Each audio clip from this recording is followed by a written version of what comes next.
충격적인 일이 일어났습니다. 최근 예일대학교 역사 강의에서 한국인 학생의 발언이 강의실을 완전히 뒤집어 놓았다고 합니다. 심지어 일본인 교수조차 당황한 모습을 보였다고 하는데요. 이 사건 이후 캠퍼스에서는 동아시아 역사에 대한 논쟁이 끊이지 않고 있으며 일부 학생들은 기존에 배웠던 역사적 관점을 재평가해야 한다라고 주장하고 있다고 합니다. 대체 강의실에서 무슨 일이 있었던 걸까요? 안녕하세요. 저는 에밀리 스콧이라고 합니다. 미국 명문대인 예일대학교에서 국제관계학을 전공하고 있죠. 오늘은 다나카 요시로 교수님의 동아시아 근대사와 국제관계 강의가 있는 날입니다. 다나카 교수님은 일본 출신의 역사학자로 날카로운 분석력과 폭넓은 지식으로 학생들 사이에서 인기가 많은 분이셨어요. 강의실에 들어서자 다양한 국적의 학생들이 모여 있었습니다. 저는 늘 앉던 자리, 강의실 중앙에 자리를 잡았습니다. 노트북을 펴고 오늘 배울 내용을 생각하니 기대가 되었죠. 특히 동아시아 역사는 제게 흥미로운 주제였거든요. 물론 딱 한 나라만 빼고요. 바로 한국이요. 저는 한국에 대해서는 완전히 무시하는 태도를 갖고 있었어요. 세계 무대에서 아무런 존재감도 없는 국가라고 생각했죠. 중국과 일본 사이에 껴서 그저 운 좋게 살아남은 작은 반도 국가, 역사적으로도 늘 주변국의 꼭두각시에 불과했던 나라. 이런 경멸적인 생각이 제 머릿속에 깊이 박혀 있었습니다. 미국에서 태어나고 자란 저로서는 아시아에서는 중국과 일본만이 가치 있는 연구 대상이라고 여겼어요. 한국 같은 나라는 그저 지도상의 작은 점에 불과하다고 생각했죠. 국제 정치학을 공부하는 학생으로서 시간 낭비하지 않기 위해 중요한 국가들에만 집중해야 한다고 믿었으니까요. 한국 문화, 그저 일본과 중국 문화에 저급한 모방에 불과하다고 치부했습니다. 게다가 요즘에는 대통령도 없는 그런 국가와 누가 손을 잡고 싶겠어요? 나라 돌아가는 꼴을 보면 그 나라의 역사도 알 수가 있죠. 그래서 저는 기도했습니다. 부디 한국만큼은 강의에서 다루지 않기를 말이죠. 강의실에는 미국 학생들 외에도 중국, 일본, 한국 출신 학생들이 눈에 띄었습니다. 저 앞쪽에는 항상 열심히 필기하는 일본 학생들이 모여 있었고 창가 쪽에는 중국 학생들이 앉아 있었죠. 한국 학생들은 그리 많지 않았지만 뒤쪽에 몇 명이 모여 있는 것이 보였습니다. 다나카 교수님이 강의실에 들어오자 소란스럽던 강의실이 갑자기 조용해졌습니다. 교수님은 항상 정장 차림의 단정한 외모를 유지하셨죠. 오늘도 변함없이 깔끔한 모습으로 강단에 올라 강의를 시작하셨습니다. 여러분, 안녕하세요. 오늘은 동아시아 근대사의 주요 사건들과 그 여파에 대해 이야기해 보겠습니다. 교수님의 목소리는 강의실을 가득 채웠습니다. 저는 노트북으로 필기를 시작했어요. 교수님은 먼저 19세기 말부터 20세기 초까지의 동아시아 정세에 대해 설명하셨습니다. 청일전쟁, 러일전쟁부터 시작해 일본의 제국주의 확장에 대한 내용이었죠. 특히 일본이 아시아에서 유일하게 서구 열강에 맞서 근대화에 성공한 나라라는 교수님의 말씀이 인상적이었습니다. 교수님의 강의는 계속 이어졌고 저는 동아시아 각국이 근대화 과정에서 겪은 어려움들에 대해 배웠습니다. 중국의 국민혁명, 반일 감정의 고조, 일본의 군국주의화까지. 그런데 갑자기 교수님의 목소리가 달라졌습니다. 뭔가 강조하고 싶은 내용이 있는 듯 했죠. 이제부터는 일본과 한국의 관계에 대해 이야기해 보겠습니다. 저는 귀를 기울였습니다. 솔직히 일본과 한국의 관계에 대해서는 크게 관심을 두지 않았었거든요. 하지만 교수님의 말투가 갑자기 바뀌었다는 것이 흥미를 끌었습니다. 뭔가 논쟁적인 주제를 꺼내려는 듯한 느낌이 들었어요. 강의실의 공기가 갑자기 팽팽해진 것도 느껴졌습니다. 특히 한국 학생들이 앉아있는 쪽에서 긴장감이 감돌았죠. 저는 그때까지만 해도 왜 그런지 이해하지 못했습니다.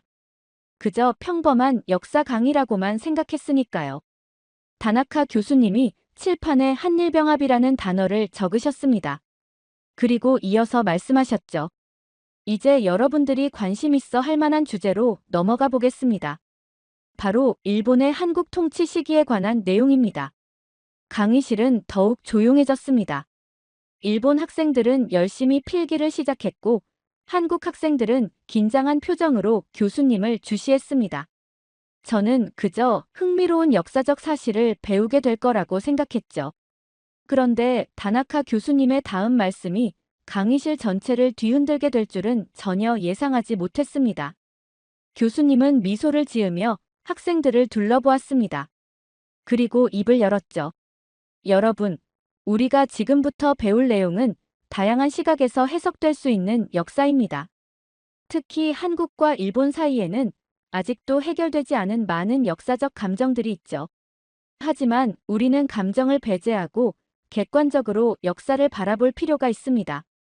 저는 고개를 끄덕이며 계속 필기했습니다.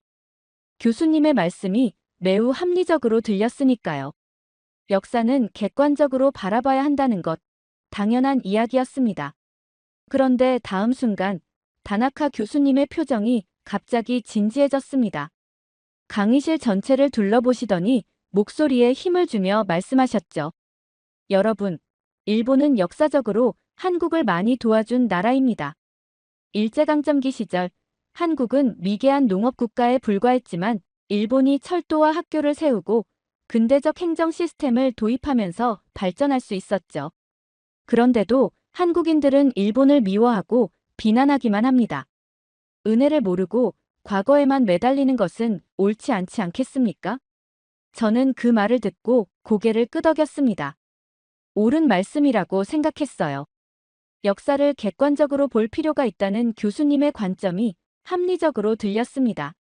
한국은 일본 덕분에 근대화된 거 아닌가? 그런 생각이 자연스럽게 들었죠. 강의실이 일순 조용해졌습니다. 모두가 교수님의 발언에 충격을 받은 듯 했어요. 일본 학생들은 당연하다는 듯이 고개를 끄덕였고 미국인 친구들 몇몇도 납득한다는 표정을 짓고 있었습니다. 제 옆자리에 앉은 타일러도 작게 맞는 말이네라고 속삭였죠. 하지만 강의실 뒤쪽에서는 다른 반응이 보였습니다. 한국 학생들의 얼굴이 굳어지는 게 보였어요. 특히 항상 조용히 강의를 듣던 한국인 여학생이 눈을 크게 뜨고 교수님을 바라보고 있었습니다. 분노와 당혹감이 뒤섞인 표정이었죠. 다나카 교수님은 계속해서 말을 이어갔습니다. 여러분, 우리는 역사를 있는 그대로 봐야 합니다. 감정을 배제하고 말이죠. 일본의 통치가 한국의 근대화에 기여한 것은 부인할 수 없는 사실입니다. 철도, 도로, 항만, 학교, 병원. 이 모든 것을 일본이 건설했어요. 그 전까지 한국은 전근대적인 사회였습니다. 저는 열심히 필기를 하면서 교수님의 말에 더욱 공감하게 되었어요. 미국도 다른 나라들을 도와 근대화시켰잖아요. 일본도 마찬가지로 한국을 도운 거라고 생각했습니다. 왜 한국인들은 그걸 인정하지 않는 걸까? 교수님은 파워포인트 슬라이드로 넘어가셨습니다. 일제시대 한국 당시 조선의 철도 건설 사진, 학교 건물, 근대적 건축물들이 화면에 나타났죠. 보시다시피 일본의 통치 전에는 이런 것들이 한국에 없었습니다. 우리는 이런 인프라를 건설해 주었어요. 물론 식민지배라는 측면이 있었지만 결과적으로는 한국의 발전에 큰 도움이 되었다는 점을 부인할 수 없습니다. 강의실의 긴장감이 더욱 고조되었습니다. 저는 슬라이드의 사진들을 보며 교수님의 주장이 사실이라고 더욱 확신했어요. 객관적인 증거가 있지 않습니까? 사진으로 남아있는 역사적 사실들이요.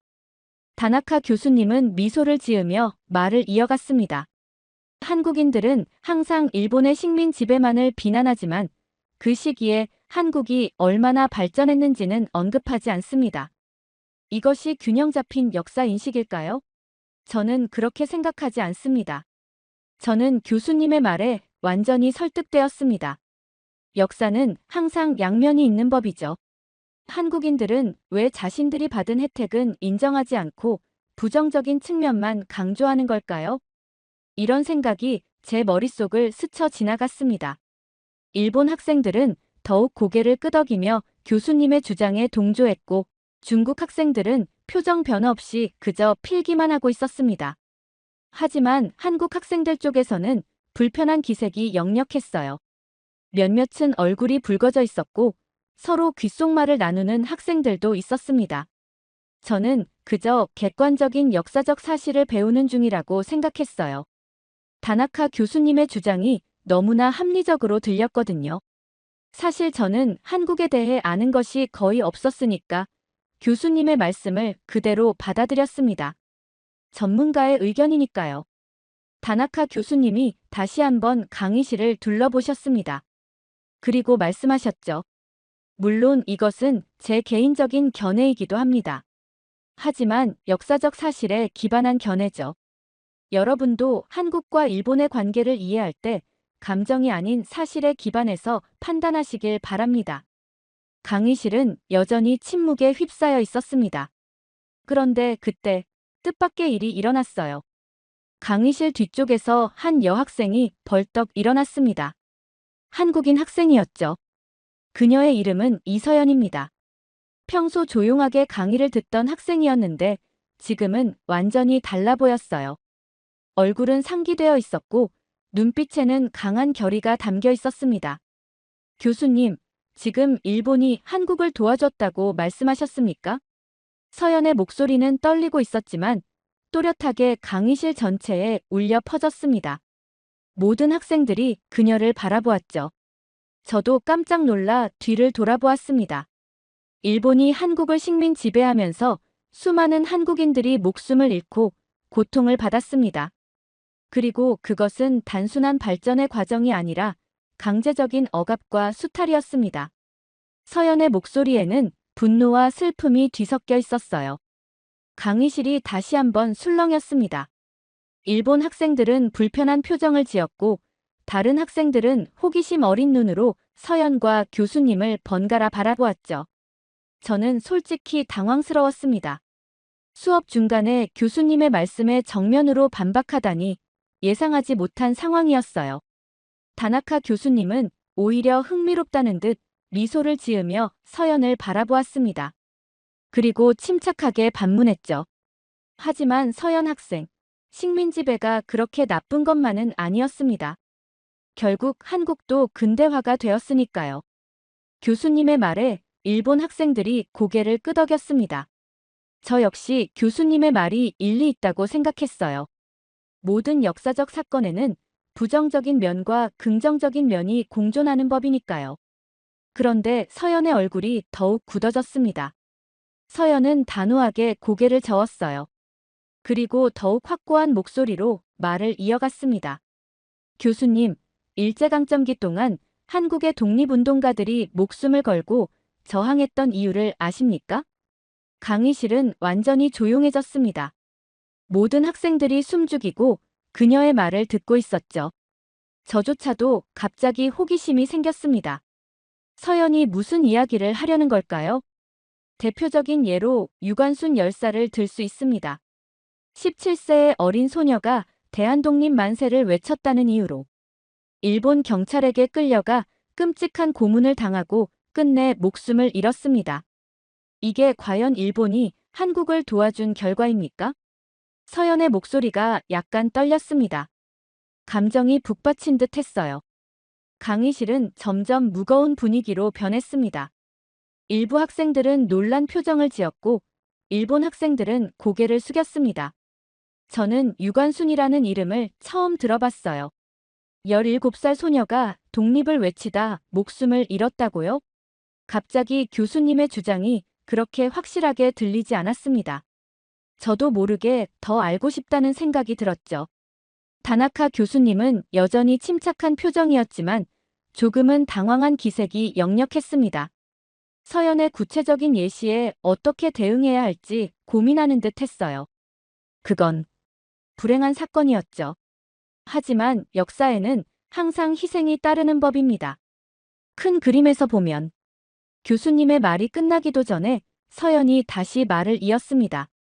교수님, 그 큰 그림이라는 것은 누구의 시각에서 바라본 것인가요? 일본의 시각에서는 식민 지배가 정당화될 수 있을지 모르지만 한국인들에게는 그저 고통과 억압의 시간이었습니다. 서연의 말에 강의실의 분위기가 달라졌습니다. 몇몇 학생들이 고개를 끄덕이기 시작했고, 심지어 일부 미국인 학생들도 서연의 말에 공감하는 듯 했어요.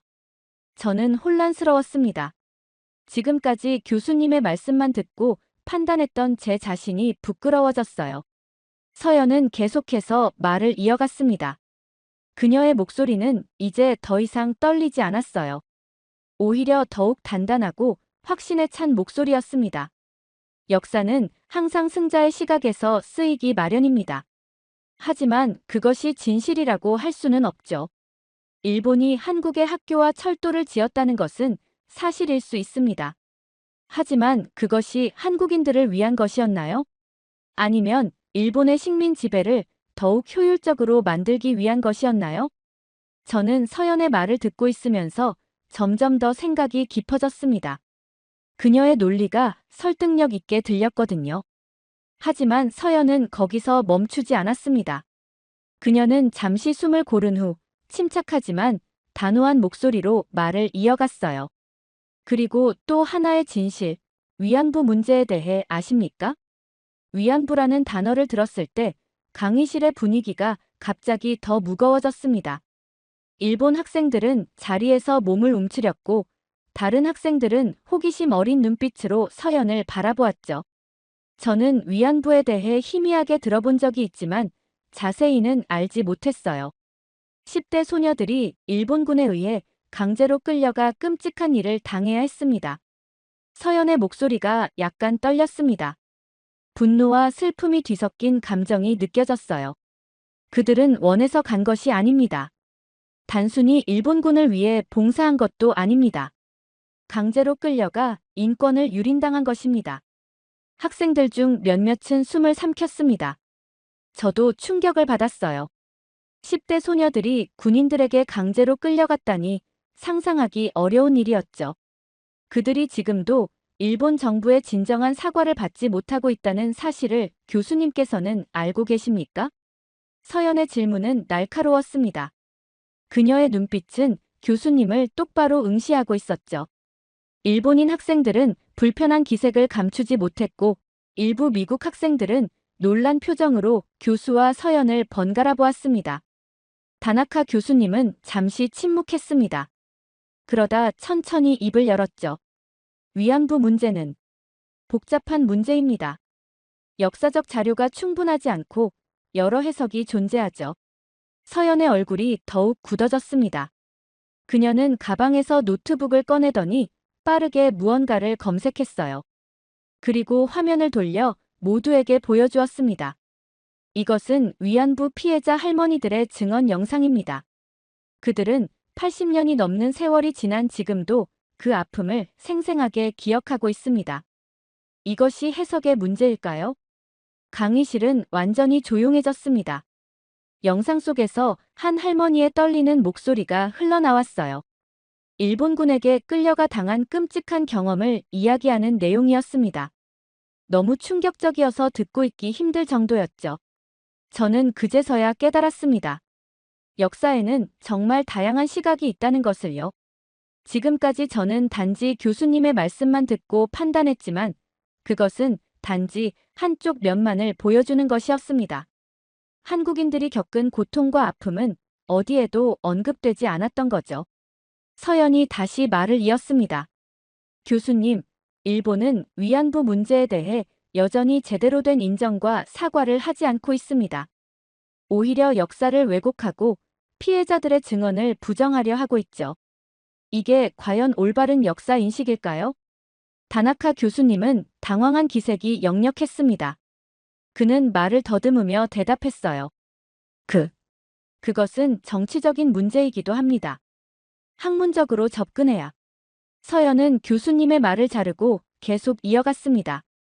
교수님, 인간의 존엄성과 인권 문제를 단순히 정치적인 문제라고 치부할 수는 없습니다. 이것은 보편적인 인류의 가치에 관한 문제입니다. 강의실의 공기가 점점 더 무거워졌습니다. 서연의 말에 몇몇 학생들이 고개를 끄덕이기 시작했어요. 심지어 일부 일본 학생들조차도 불편한 표정을 지으며 생각에 잠긴 듯 했습니다. 저는 서연의 말에 완전히 압도되었어요. 한국과 일본의 역사적 관계에 대해 이렇게 깊이 생각해 본 적이 없었거든요. 지금까지 제가 가지고 있던 편견들이 하나둘씩 무너지는 느낌이었습니다. 서연은 노트북을 닫으며 마지막으로 말했습니다. 역사는 단순히 승자의 관점에서만 기록되어서는 안 됩니다. 피해자들의 목소리도 함께 들어야 합니다. 그것이 진정한 역사 연구의 자세가 아닐까요? 저는 서연의 말에 깊은 공감을 느꼈습니다. 그녀의 용기 있는 발언이 존경스러웠어요. 한 사람이 일어나 진실을 말하는 것, 그것이 얼마나 큰 힘을 가지는지 직접 목격하고 있었습니다. 강의실은 여전히 침묵에 휩싸여 있었어요. 다나카 교수님은 말없이 서연을 바라보고 있었고 학생들도 각자의 생각에 잠겨 있는 듯 했습니다. 이런 무거운 침묵이 몇 초간 이어지다가 결국 다나카 교수님이 잠시 목을 가다듬고 입을 열었습니다. 하지만 과거는 과거일 뿐입니다. 우리는 미래를 향해 나아가야 하지 않겠습니까? 교수님의 목소리는 평소보다 조금 높았고 얼굴에는 어색한 웃음이 번졌습니다. 그의 말은 강의실을 채우기에는 너무 가벼워 보였어요. 저는 그 순간 교수님이 정말 당혹스러워하고 있다는 것을 느꼈습니다. 지금까지 한 번도 본 적 없는 모습이었죠. 서연은 잠시 깊게 숨을 들이쉬었습니다. 그리고 다시 단호한 목소리로 말을 이었어요. 과거를 잊고 미래로 나아갈 수 있는 건 가해자가 진정으로 반성할 때 가능한 일입니다. 그녀의 말에 강의실이 다시 술렁였습니다. 몇몇 학생들은 고개를 끄덕이며 동의의 뜻을 표했고 심지어 일부 일본 학생들도 생각에 잠긴 표정이었어요. 서연의 말이 모두의 마음에 와닿고 있었습니다. 교수님께서는 일본이 진정한 사과를 했다고 생각하십니까? 그렇다면 왜 일본 정부는 아직도 역사 왜곡을 시도하고 있습니까? 서연의 질문은 날카로웠습니다. 다나카 교수님은 그 질문 앞에서 말문이 막힌 듯 했어요. 그저 서연을 바라볼 뿐이었죠. 위안부 피해자 할머니들은 지금도 거리에서 정의를 외치고 있습니다. 그것이 과거의 일이라며 덮어야 하는 문제입니까? 서연의 마지막 질문에 교수님은 완전히 말을 잇지 못했습니다. 그의 자신감 넘치던 표정은 이제 없어지고 그저 당황한 기색만 역력했어요. 강의실의 분위기는 완전히 바뀌어 있었습니다. 저는 숨을 죽이고 이 상황을 지켜보았어요. 한 학생이 자리에서 일어나 교수에게 직접적으로 도전하는 모습은 처음 보는 광경이었습니다. 더구나 그 학생의 주장이 매우 설득력 있게 들렸다는 것이 더 놀라웠죠. 잠시 후 다나카 교수님은 어색하게 목을 가다듬으며 말했습니다. 서연 학생의 의견도 존중합니다. 역사는 다양한 시각에서 해석될 수 있으니까요. 오늘의 토론은 여기까지 하고 다음 주제로 넘어가겠습니다. 하지만 이미 강의실의 공기는 완전히 달라져 있었어요. 몇몇 학생들은 교수님이 서연의 질문에 제대로 답하지 않았다는 것에 불만스러운 표정을 지었습니다. 심지어 항상 교수님의 말에 고개를 끄덕이던 일본 학생들 중에서도 생각에 잠긴 표정들이 보였어요. 교수님은 서둘러 다음 슬라이드로 넘어갔지만 더 이상 강의실을 장악하지 못하는 듯 했습니다. 그의 목소리에는 자신감이 사라지고 학생들의 시선은 여전히 서연에게 향해 있었어요. 저는 내심 서연의 용기에 감탄했습니다. 그녀는 혼자서 교수님의 잘못된 역사관에 맞서 싸웠고 많은 학생들의 생각을 바꾸어 놓았어요. 저 역시 포함해서요. 강의가 계속되었지만 더 이상 집중하기 어려웠습니다.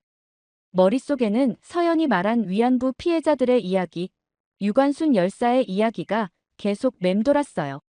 한국에 대한 제 편견이 얼마나 무지에서 비롯된 것이었는지 깨닫기 시작했습니다. 교수님은 계속해서 강의를 이어가려 했지만 그의 목소리는 힘이 없어 보였어요. 서연의 질문은 그저 하나의 질문이 아니라 그의 역사관 전체를 뒤흔드는 도전이었던 것 같습니다. 강의실의 분위기는 이전과는 완전히 달랐어요. 서연의 용기 있는 발언 덕분에 학생들은 이제 교수님의 말을 무조건적으로 받아들이는 것이 아니라 비판적으로 생각하기 시작한 것 같았습니다. 저는 노트북에 필기를 하는 척하면서도 계속해서 서연을 흘깃 바라보았어요. 오늘 그녀에게서 역사적 사실 이상의 것을 배웠다는 생각이 들었습니다. 진실을 위해 목소리를 높이는 용기, 그것이 얼마나 중요한지를 말이죠. 강의가 끝나고 학생들이 하나둘 강의실을 빠져나갔습니다. 저는 평소와 달리 서둘러 자리를 떠나지 않고 노트북을 천천히 가방에 집어넣으며 생각에 잠겼어요. 지금까지 들었던 다나카 교수님의 이야기만을 맹목적으로 믿고 있었다는 사실이 부끄러웠습니다. 서연의 말이 계속해서 제 마음속을 울렸어요. 유관순 열사의 이야기, 위안부 할머니들의 이야기, 그리고 그녀가 말한 진정한 반성에 대한 이야기까지. 그 모든 것이 제가 한국에 대해 가지고 있던 편견을 하나둘 무너뜨리고 있었습니다. 갑자기 깨달았어요. 한국이 단순한 작은 나라가 아니라 역사적으로 엄청난 고통을 겪어왔고, 그럼에도 불구하고 저항하고 싸워온 나라라는 것을요. 그들의 역사는 단순히 일본의 식민 지배 아래 근대화된 것이 아니라 외부의 압박과 고통 속에서도 자신들의 정체성을 지키기 위해 끊임없이 노력해온 투쟁의 역사였던 거죠. 저는 고개를 들어 강의실을 둘러보았습니다. 몇몇 학생들은 이미 나가고 없었고, 다나카 교수님도 자신의 노트북을 정리하며 자리를 뜨려는 참이었어요. 그런데 뒤쪽에 서연이 아직 남아있는 것이 보였습니다. 그녀도 저처럼 천천히 짐을 싸고 있었죠. 저는 용기를 내어 그녀에게 다가갔습니다. 안녕, 서연. 너의 발언이 정말 인상적이었어. 제 말에 서연은 잠시 놀란 듯 했지만 곧 미소를 지었습니다. 고마워, 에밀리. 쉬운 일은 아니었지만 말하지 않을 수 없었어. 저는 솔직하게 말했습니다. 사실 나는 지금까지 한국에 대해 너무 무지했어. 단지 작은 나라일 뿐이라고 생각했고 중국과 일본 사이에 끼인 별 중요하지 않은 나라라고 생각했어. 서연은 이해한다는 듯 고개를 끄덕였습니다. 많은 사람들이 그렇게 생각해. 한국의 역사나 문화에 대해 배울 기회가 많지 않으니까. 저는 부끄러움을 느끼며 계속 말했습니다. 다나카 교수님의 말만 들었을 때는 일본이 정말 한국의 발전을 도왔다고 생각했어. 하지만 내가 말한 유관순 열사와 위안부 할머니들의 이야기를 듣고 나니 그게 얼마나 일방적인 시각이었는지 깨달았어. 서연의 눈빛이 밝아졌습니다. 그녀는 제 말에 진심으로 기뻐하는 것 같았어요. 그렇게 생각해줘서 고마워, 에밀리. 사실 오늘 발언하기 전에 많이 망설였어. 아무도 내 말에 공감하지 않을까봐 걱정했거든. 저는 고개를 저었습니다. 아니야, 내 말이 맞아. 역사는 다양한 시각에서 바라봐야 하는 거야. 특히 피해자들의 목소리를 듣는 것이 중요하다는 내 말에 완전히 동의해. 저는 서연에게 물었습니다. 내가 말한 것들을 더 공부해보고 싶어. 혹시 추천할 자료가 있을까? 서연은 처음에는 놀란 듯 저를 바라보았습니다. 아마도 자신의 발언에 동조하는 미국 학생이 나타날 거라고는 예상하지 못했던 것 같아요. 하지만 곧 그녀의 얼굴에는 따뜻한 미소가 번졌습니다. 물론이지. 그리고 역사에 관심을 가져줘서 고마워. 서연은 바로 자신의 노트에서 몇 가지 책 제목과 다큐멘터리 제목을 적어 저에게 건네주었어요. 그리고 이메일 주소도 교환했죠. 한국 역사에 대해 궁금한 것이 있으면 언제든 물어보라고 했습니다. 그 순간 아직 떠나지 않고 강의실에 있던 다른 학생들도 하나둘 관심을 보이기 시작했어요.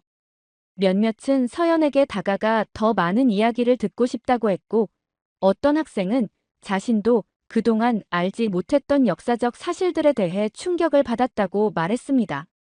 저는 강의실을 나서면서 깊은 생각에 잠겼습니다. 오늘 하루가 제 인생에서 중요한 전환점이 될 것 같다는 예감이 들었어요. 불과 몇 시간 전만 해도 한국을 무시하고 일본의 시각으로만 역사를 바라보던 제가 이제는 완전히 다른 사람이 된 것 같았습니다. 오늘 저는 한국을 바라보는 새로운 시각을 얻었어요. 한국은 단순히 지도상의 작은 나라가 아니라 끊임없는 고난과 억압 속에서도 자신들의 정체성과 존엄성을 지키기 위해 싸워온 용기 있는 나라였습니다. 그들의 역사는 억압과 저항, 그리고 극복의 역사였죠. 캠퍼스를 걸으며 서연이 준 책 목록을 다시 한번 확인했습니다. 그리고 결심했어요. 한국의 역사와 문화에 대해 더 깊이 배워보겠다고. 무지에서 비롯된 편견을 버리고 진실을 알아가는 여정을 시작하겠다고 말이죠. 다음 학기에는 한국어 수업도 들어볼 생각입니다. 어쩌면 미래에는 한국을 직접 방문해 그들의 역사와 문화를 몸소 체험해 볼 수도 있을 거예요. 오늘 한 강의실에서 시작된 작은 용기가 저의 세계관을 완전히 바꿔놓았습니다. 서연에게 정말 감사해요. 일본 열도가 술렁이고 있습니다. 최근 전국적으로 감지된 이상 징후로 인해 많은 이들이 불안에 떨고 있다고 합니다. 심지어 몇 달 전 한 예언가는 일본이 역사상 가장 큰 위기를 맞이하게 될 것이라고 경고까지 했다고 하는데요. 놀라운 건 이 모든 문제를 해결한 곳이 바로 한국이라는 사실입니다. 도대체 무슨 일이 벌어진 걸까요? 안녕하세요. 저는 도쿄대학교 지진연구소의 타카하시 유이입니다. 제가 오늘 들려드릴 이야기는 제 인생을 완전히 바꿔버린 이야기입니다. 모든 것은 작년 여름 한 통의 이메일로 시작됐어요. 그날은 평소와 다름없는 아침이었죠. 저는 연구실에서 커피 한 잔을 마시며 전날 수집된 지진계 데이터를 분석하고 있었습니다. 그때 메일함에서 알림음이 울렸습니다. 예전에 함께 프로젝트를 진행했던 서울대학교 지진연구소의 이정훈 연구원이었죠. 메일 내용은 단 한 줄이었어요. 유이, 후지산에서 이상 징후가 포착됐어. 데이터 첨부했으니 확인해줘. 솔직히 말씀드리면 처음에는 대수롭지 않게 여겼습니다. 우리 일본은 세계적인 지진 연구 기술을 보유하고 있으니까요. 한국은 상대적으로 지진 활동이 적은 지역이라 연구 경험도 우리보다 부족할 거라 생각했죠. 하지만 첨부 파일을 열어본 순간 저도 모르게 커피잔을 떨어뜨릴 뻔했습니다. 데이터를 보는 제 손이 떨리기 시작했어요. 후지산 주변에서 발생한 미세 지진의 횟수가 이례적으로 증가하고 있었죠. 보통 하루 몇 번 정도 감지되던 미세 지진이 수십 배로 늘어났습니다. 더 충격적인 건 지하수 온도였어요. 새로운 온천이 갑자기 여기저기서 솟아나고 몇몇 유명 온천은 오히려 말라버렸다는 현지 보고가 있었습니다. 마그마방의 압력 상승 그래프를 보며 등줄기가 서늘해졌죠. 즉시 연구소장실로 향했습니다. 다나카 류지 소장님께 보고서를 들고 가는 동안 머릿속으로는 수없이 시뮬레이션을 돌려봤어요. 모든 데이터가 과거 대분화전의 패턴과 일치했습니다. 소장님, 후지산 내부 압력이 평소보다 훨씬 빠르게 상승하고 있습니다. 과거 대분화 패턴과 유사한 움직임이 보여요. 한국 연구소도 같은 분석을 했습니다. 하지만 다나카 소장은 제 보고서를 대충 넘겨보더니 고개를 저었습니다. 유이, 불필요한 소동을 일으킬 필요 없어. 후지산은 우리가 철저히 관리하고 있다고. 현재 변동 수치는 정상 범위야. 소장의 말씀에 반박하고 싶었지만 목소리가 나오지 않았어요. 한국에서 온 데이터라고. 그쪽은 우리보다 연구 경험이 적지 않나? 괜히 정부를 자극하지 말고 조용히 있어. 결국 저는 무거운 발걸음으로 연구실로 돌아왔습니다. 창밖의 후지산이 평소와는 다르게 보였어요. 겉으로는 평화로워 보이는 거대한 산이 마치 무언가를 감추고 있는 것만 같았죠. 컴퓨터 화면에는 아직도 이정훈 연구원의 메일이 열려 있었습니다. 마지막 문장이 자꾸만 제 머릿속을 맴돌았어요. 지금 대응하지 않으면 후회할 거야. 이 말을 읽을 때마다 가슴이 답답해졌습니다. 연구원으로서 저의 직감도 데이터도 모두 위험을 경고하고 있었으니까요. 하지만 저는 그저 창밖의 후지산만 바라볼 수밖에 없었습니다. 그날 밤 퇴근길에 후지산을 올려다보며 생각했어요. 과연 우리가 이대로 있어도 되는 걸까? 이정훈 연구원의 경고를 무시해도 되는 걸까? 불안한 마음을 안고 집으로 향했지만 그날은 잠을 이룰 수 없었습니다. 그날 이후로 저는 매일 밤 늦게까지 연구실에 남아 있었습니다. 다나카 소장의 만류에도 불구하고 후지산의 작은 변화 하나하나를 놓치지 않으려 했죠. 연구소의 공식 데이터에 접근할 순 없었지만 제가 할 수 있는 일들이 있었어요. 개인 노트북으로 지진계 데이터를 따로 기록하고 매일 아침 후지산 주변 기상 데이터를 수집했습니다. 열흘 정도 지났을까요? 제 책상 위 전화기가 울렸습니다.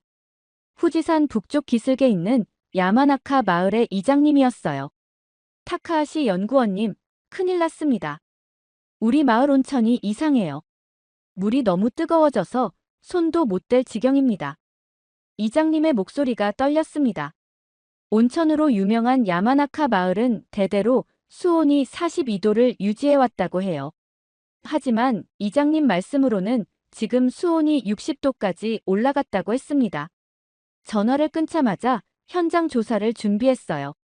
그때 또 다른 전화가 왔죠. 이번에는 후지산 서쪽 기슭의 삼림 감시원이었습니다.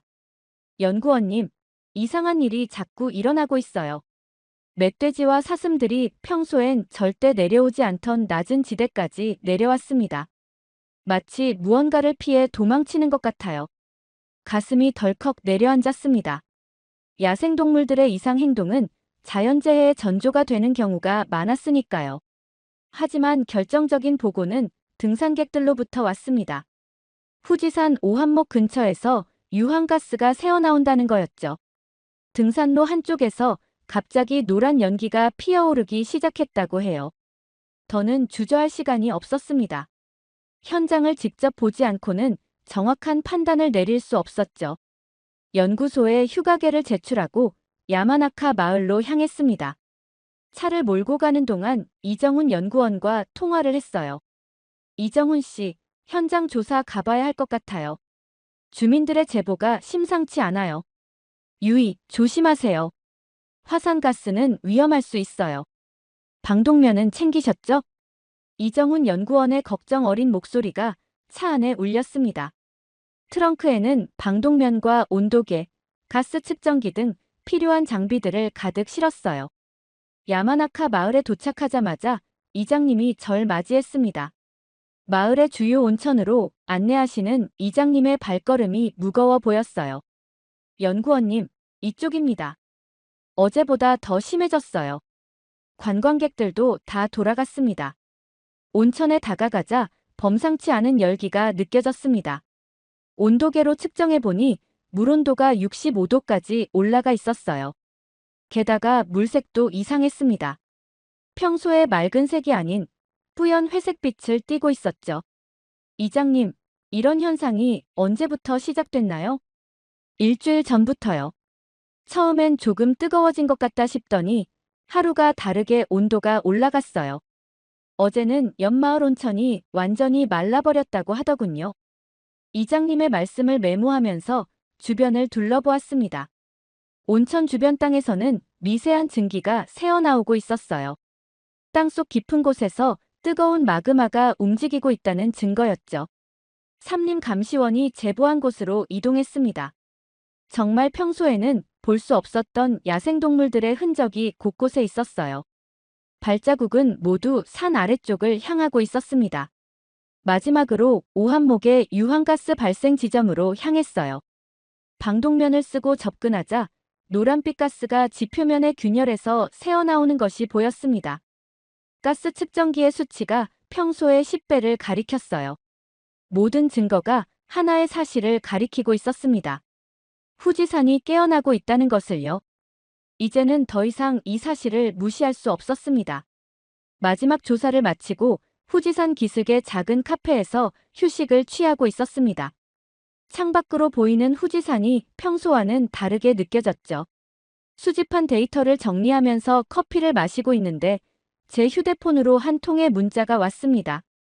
타카하시 연구원님, 혹시 지금 시간 괜찮으신가요? 후지산에 대해 꼭 전해드릴 말씀이 있습니다. 발신자 정보가 차단된 번호였어요. 평소 같았으면 무시했겠지만 왠지 모를 긴장감이 느껴졌습니다. 답장을 보냈죠. 누구신지 여쭤봐도 될까요? 지금은 말씀드리기 어렵습니다. 하지만 후지산 연구와 관련해 중요한 정보가 있어요. 1시간 후에 마을 신사 뒤편에서 만날 수 있을까요? 잠시 고민했습니다.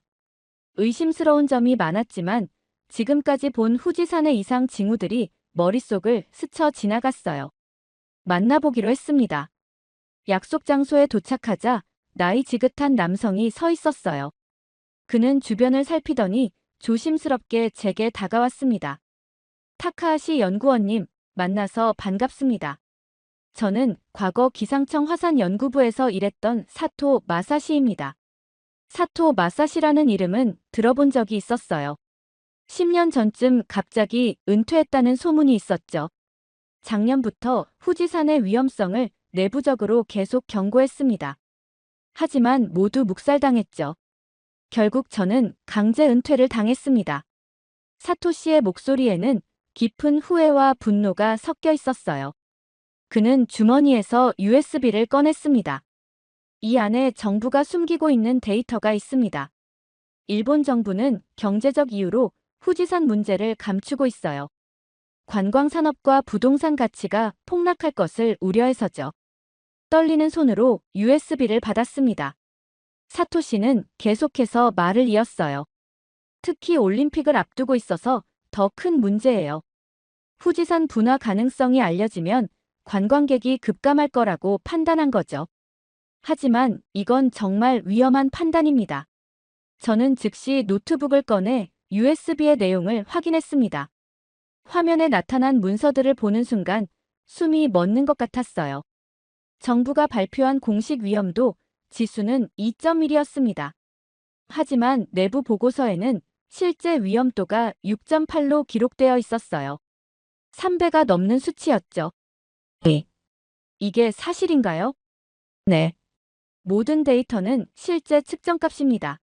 마그마 압력, 지진 활동, 지표 변형도 모두 실제 관측된 수치예요.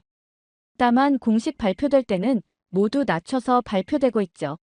보고서를 넘기면서 충격적인 내용들이 계속해서 나왔습니다. 화산가스 농도도 공식 발표의 4배, 지표 변형 정도는 5배에 달했어요.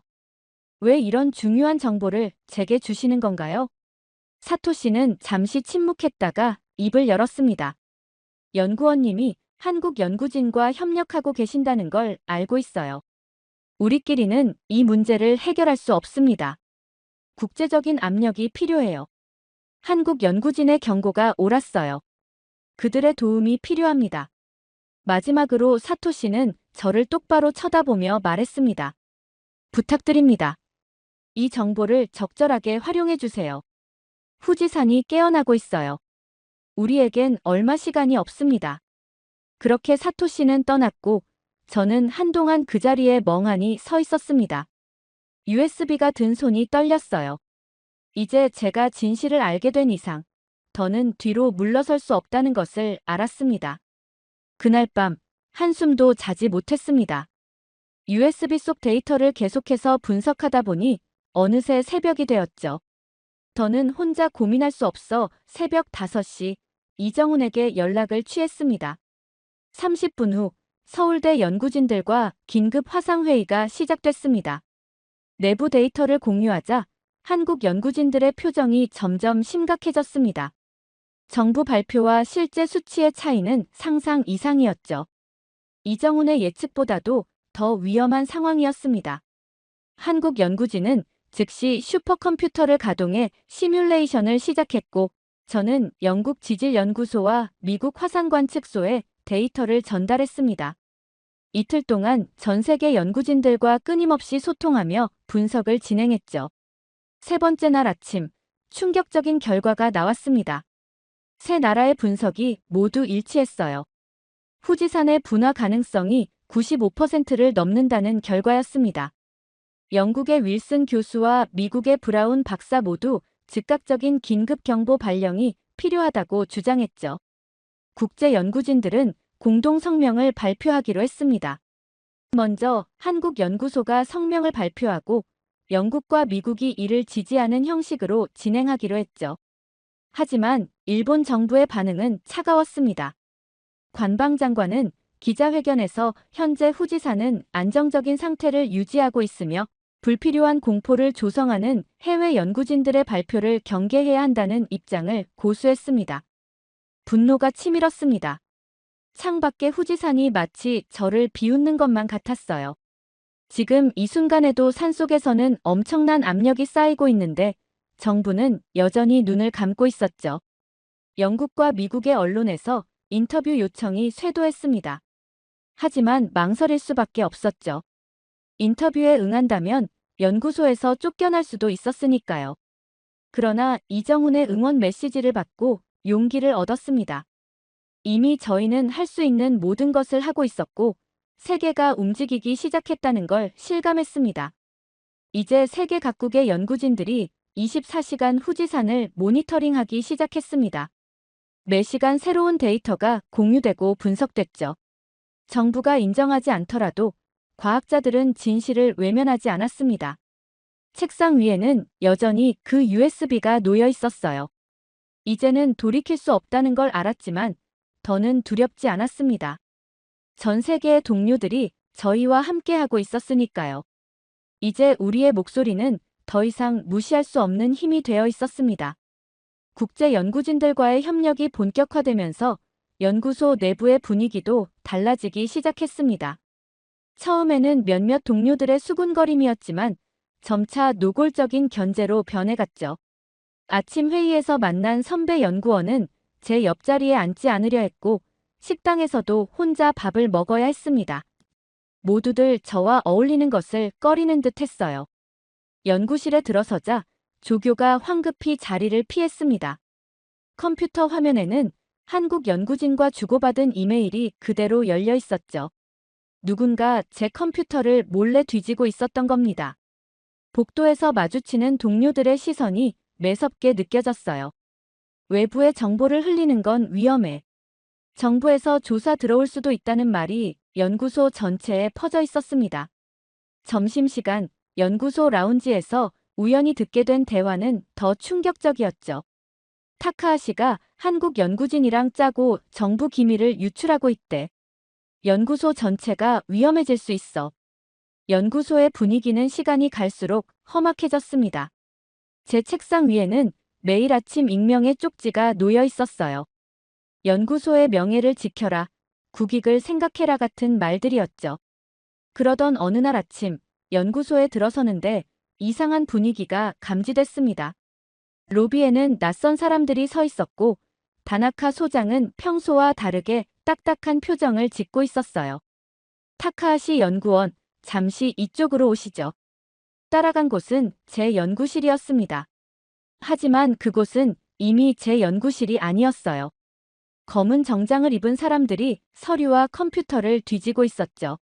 압수수색이었습니다. 정부 기밀 유출 혐의로 조사가 들어왔습니다. 협조해 주시기 바랍니다. 차가운 목소리로 고지가 이어졌어요. USB, 노트북, 연구 노트까지 모두 압수됐습니다.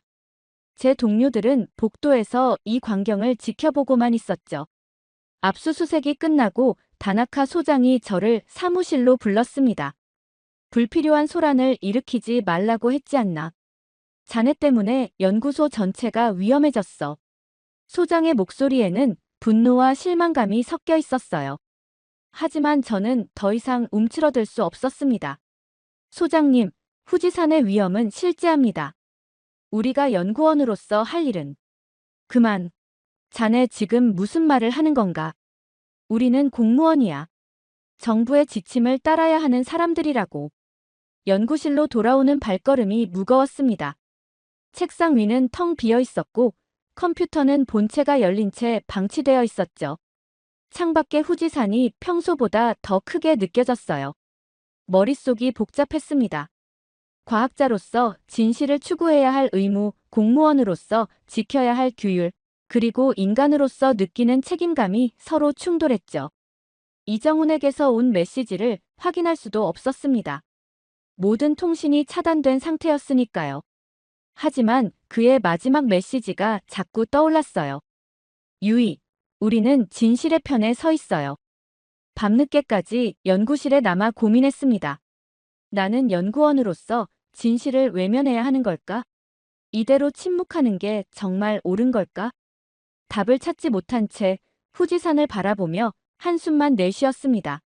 그날 밤 11시 23분, 압수수색으로 텅 빈 연구실에서 마지막 정리를 하고 있었습니다. 갑자기 책상 위 커피잔이 흔들리기 시작했어요. 처음에는 착각인가 했지만 이내 건물 전체가 흔들렸습니다. 진동이 점점 거세졌어요. 연구실 선반에서 책들이 떨어지고 복도에서는 비상벨이 울리기 시작했습니다. 창 밖을 보니 도쿄 시내가 흔들리고 있었어요.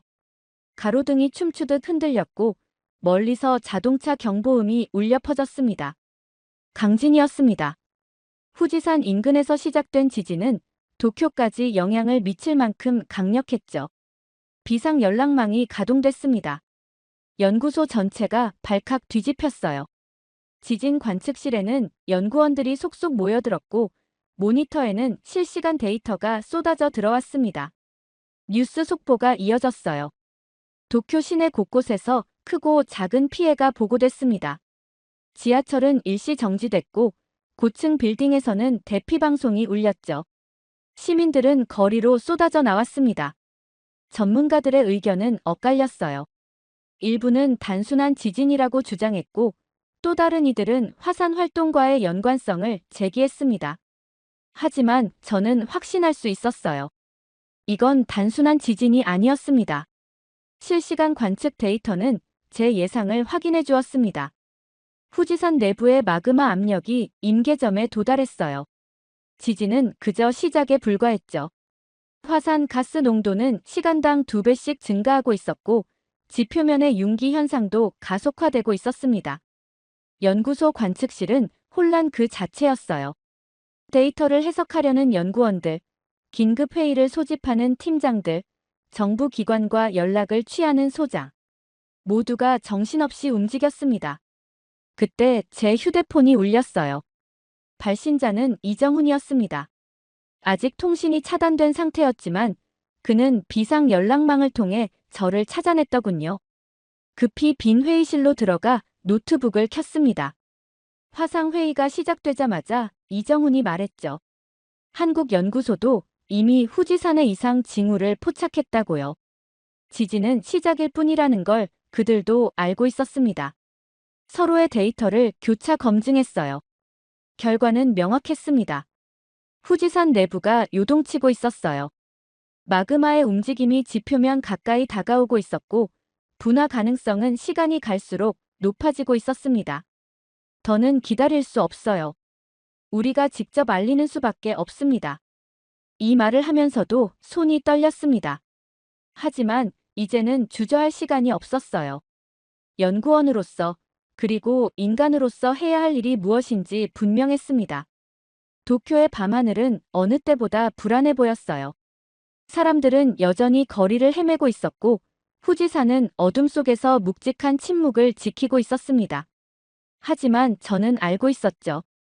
이 침묵 뒤에 무엇이 숨어 있는지를. 긴급 기자회견을 준비하기 시작했습니다. 이제 더는 진실을 숨길 수 없었어요. 사람들은 알 권리가 있었고 우리에게는 알려야 할 의무가 있었습니다. 시간이 얼마 남지 않았다는 것을 누구보다 잘 알고 있었기 때문입니다. 밤새 이정훈과 함께 보고서를 작성했습니다. 후지산의 모든 데이터, 정부가 은폐한 자료들, 현장 조사 결과까지 모두 담았죠. 우리의 분석과 예측도 상세히 기록했습니다. 새벽이 되자 첫 반응이 왔습니다. 뉴욕타임스의 도쿄 특파원이 먼저 연락을 해왔어요. 보고서를 검토한 그들의 과학 전문 기자들이 내용의 심각성을 확인했다는 것이었습니다. 아침이 밝으며 상황은 걷잡을 수 없이 커져갔습니다. BBC가 속보로 보도를 시작했고 CNN은 특별 리포트를 준비한다고 했어요. 전 세계 언론이 일제히 후지산의 위험성을 보도하기 시작했습니다. 각국의 주요 언론들이 앞다투어 후지산의 상황을 보도했고 일본 국내 언론들도 더는 침묵할 수 없었죠.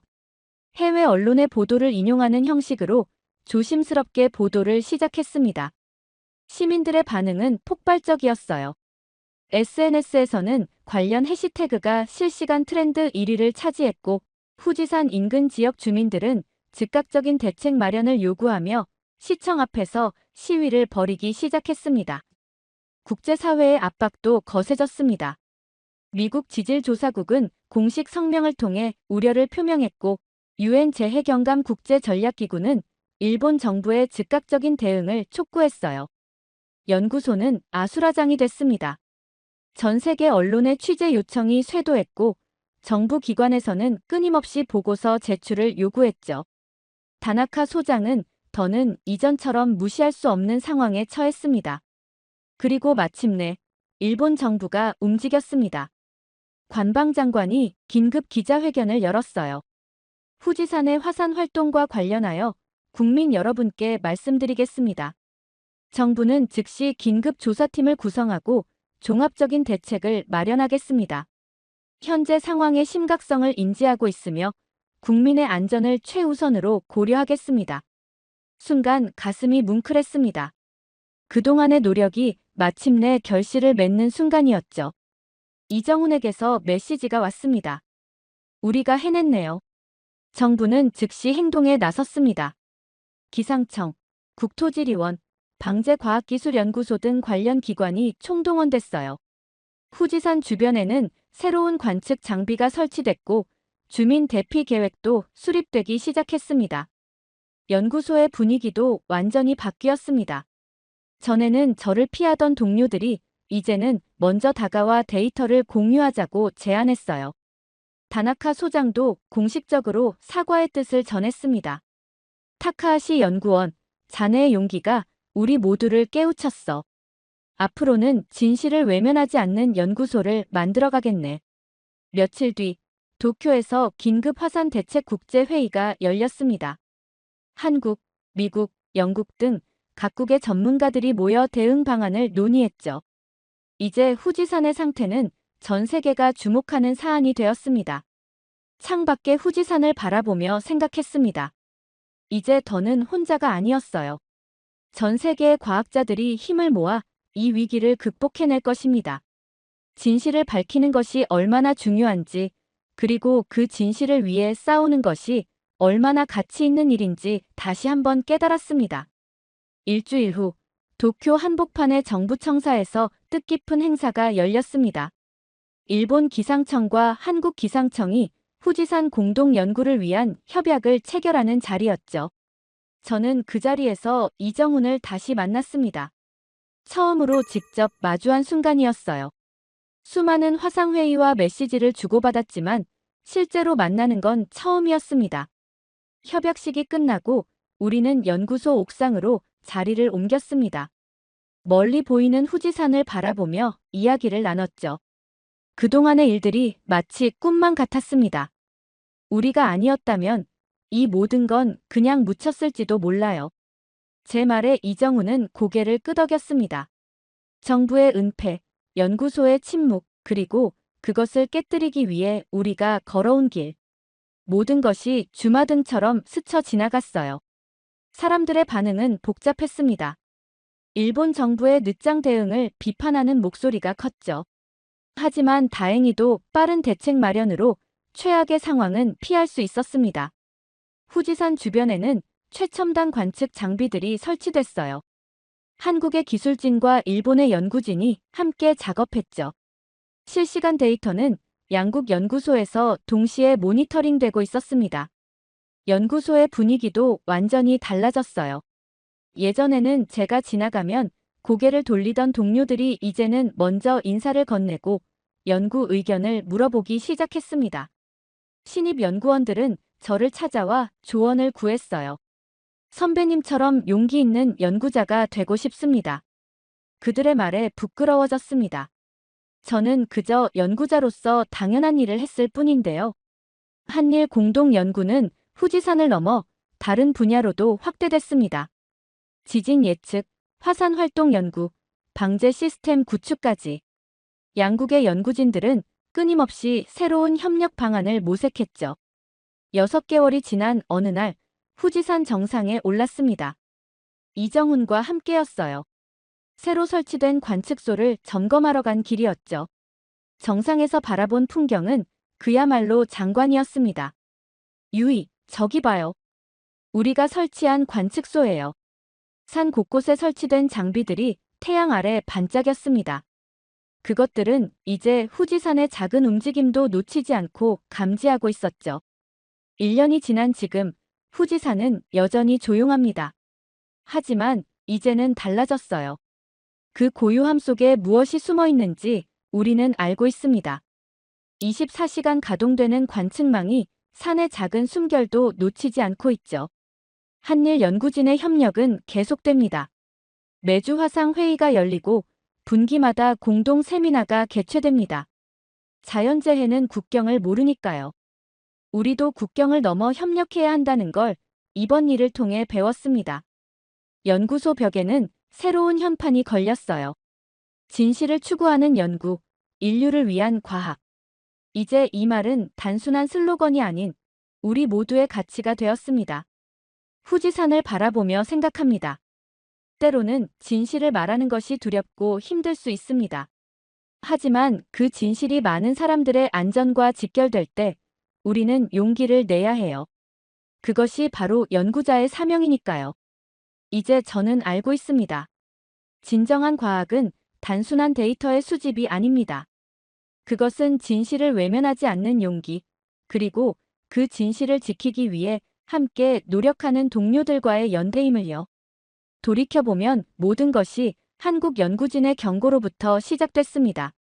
우리의 자만과 편견으로 인해 그들의 통찰을 무시할 뻔했지만 이정훈과 한국 연구진은 끝까지 포기하지 않고 저희를 깨우쳐 주었죠. 덕분에 일본은 큰 재앙을 피할 수 있었고 더 나아가 국제 협력의 중요성이라는 값진 교훈을 얻었습니다. 이제 후지산은 더 이상 일본만의 산이 아닙니다. 한일 양국이 함께 지키고 연구하는 소중한 자연유산이 되었어요. 이런 값진 깨달음을 준 한국 동료들에게 진심으로 감사드립니다.